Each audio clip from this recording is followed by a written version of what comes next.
rather than just tell yet again the sad, long story of the life of a reprobate, what I wanted to do just in the time that I had is look at some of the things that social activists have generally in common.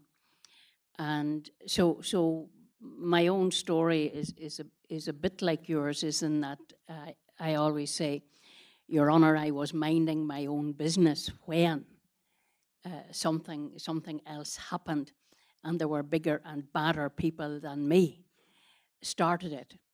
So I think for me, in my own experience and what I see of the experience of others, is that unlike, for example, politics, in terms of what people understand politics to be, or maybe some other disciplines, maybe traditionally what people understand art to be or theatre to be, social activists never set out to spend a lifetime being social activists. It's not a career option.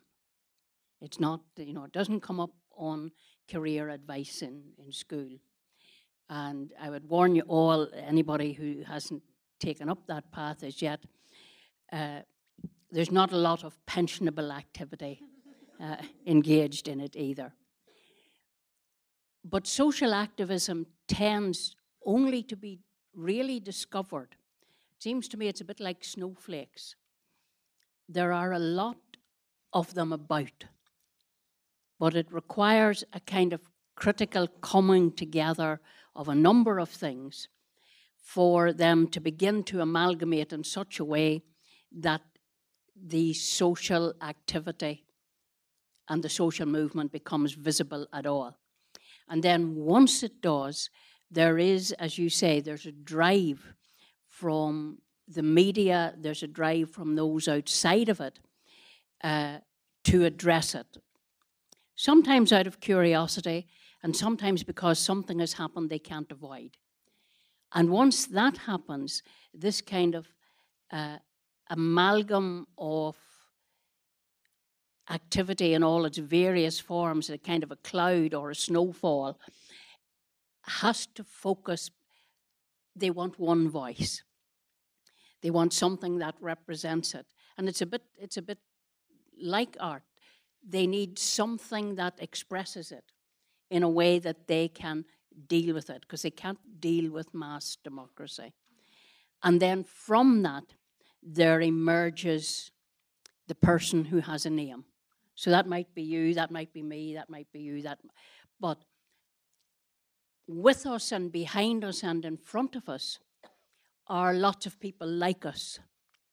And that's kind of what happened to me as well. I literally, I was a student at Queen's University in 1968. I had no intention of being a social activist. When I look back, I'm mesmerized by how on earth I got on the bus.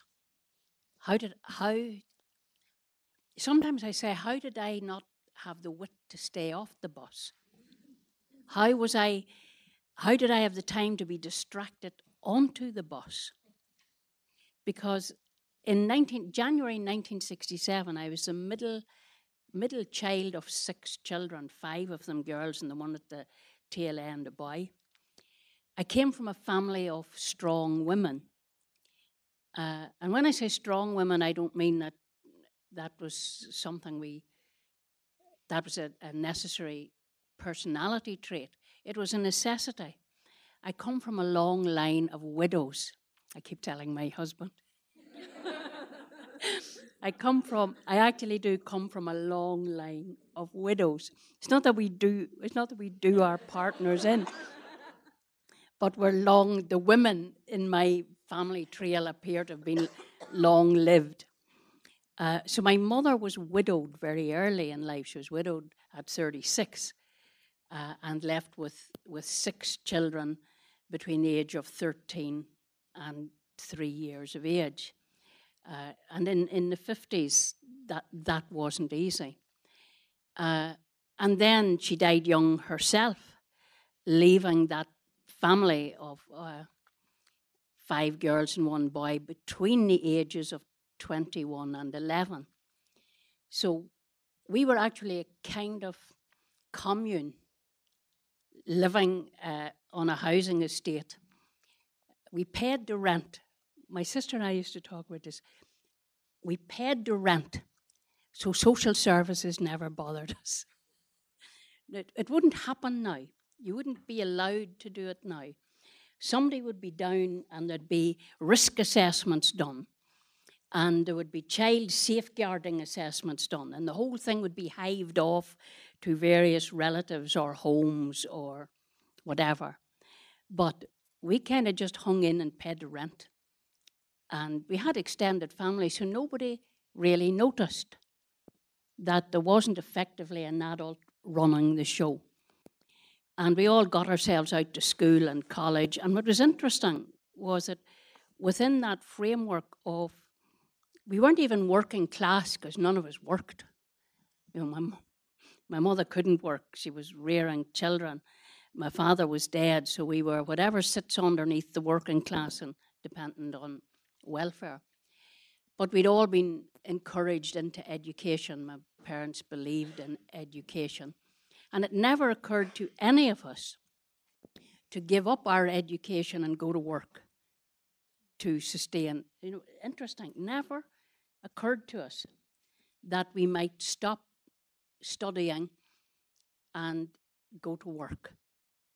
So we all got up in the morning, we went to our various places of school, we all came home in the evening, and we all got up and did it again the next day. I was actually travelling at this point from the rural area in Cookstown. In those days, it was an hour and 15 minutes to go on the Ulster bus, the UTA bus to Belfast. So I got up very early in the morning. I got down, did my studies. I got the bus straight home. I did my share in the house. So I try to remember what possessed me in the middle of this to get on the civil rights bus. I was committed to education. I was in the last year of my degree. I had applied for a research position in the University of Edinburgh to study autism. All I had to do was get a 2-1 degree in psychology. At the end of summer of 1969, Bob was your uncle, I had escaped. By the 5th of October, well, first of all, in the summer, I went on a demonstration because I lived in the area and everybody was going. If you don't want to be a social activist, hide at the very first mention of a demonstration that you might be on. I went for the crack. But when I went there, something about my life clicked into place. When I went on that first demonstration, I knew it was the right place to be. And it's a bit like experiential learning. It's like transgenerational knowledge. It's like myths and legends and folklore or something. But something about the reality of my own life was responding to and was represented in everything that the people on the platform were saying. And I knew that I was in the right place. So when the next march came along in Derry, I went to it. And you know, when the people, you know, and I don't know if you do know, but if you've lived the life I have lived, you would know what the people say in the court.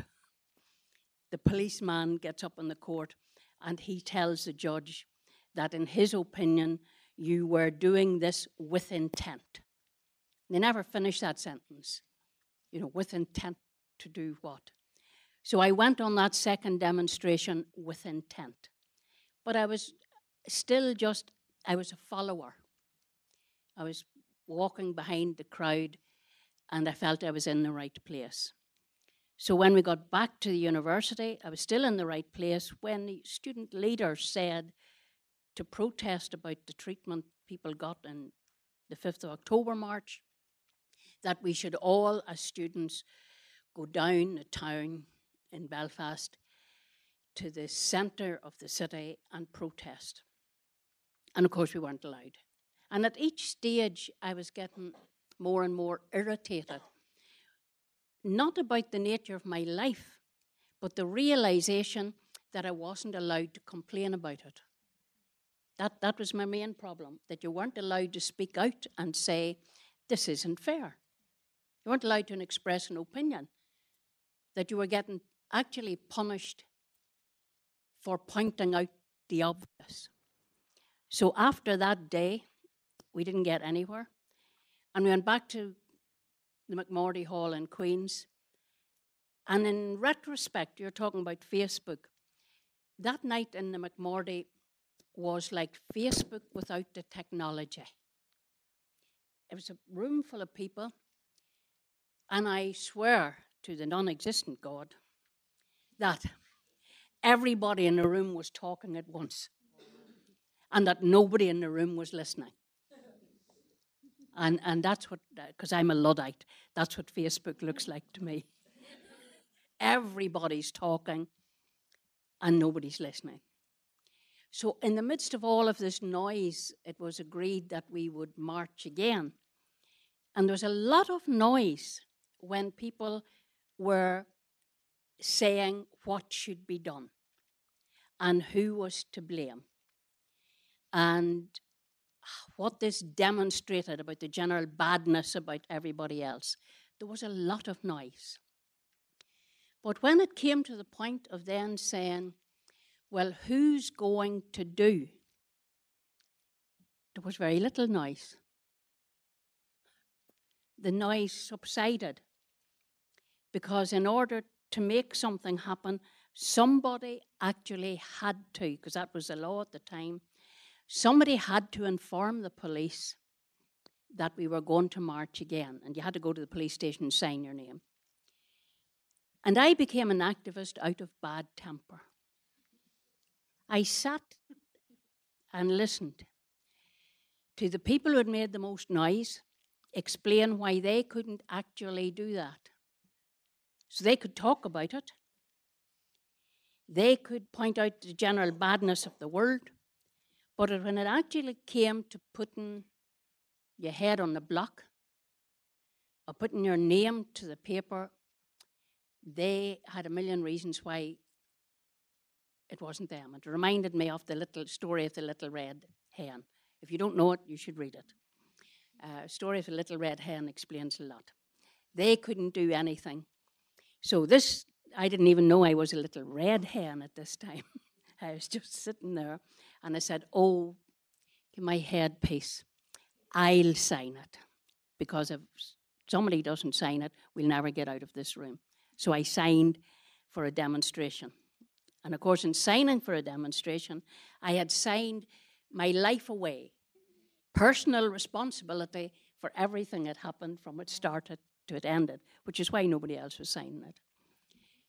And so, by virtue of bad temper, lack of patience, and a need to see things happen, I found myself progressively nearer the front row until I became what people call a leader.